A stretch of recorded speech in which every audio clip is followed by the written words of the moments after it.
Berglind, markaðsfrá upphafi fyrir Breiðablik, bara hvernig líður akkurat núna? Bara fáránlega vel. Þetta magna afrek og ég bara ótrúlega stolt af þessu. Og þessi leikur, hann fer bara í minninguna, bara góð minning og... Já, bara frábær leikur og við vorum virkilega góðar frá fyrstu mínútu og skorum 9 mörk í dag. Það bara mjög gott. Já, en svona hvernig fannst þér bara svona leikurinn spilast bara svona, þú veist, í alla 90 mínútur? Mér fannst þið vera bara mjög góðar frá upphafi og klárum leikinn líka vel, þannig að ég bara annað með sigurinn. Hvað er svona hugafæri í leik, þú veist?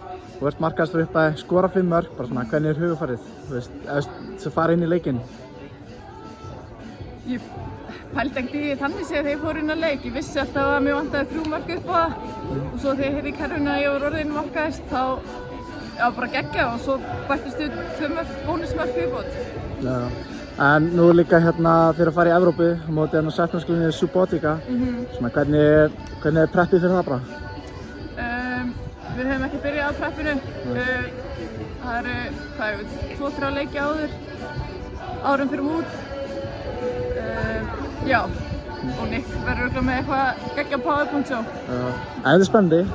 Já, gríðarlega spennandi og fengum bara fínan drátt held ég, þannig að þetta verður skemmtilegt. Okay.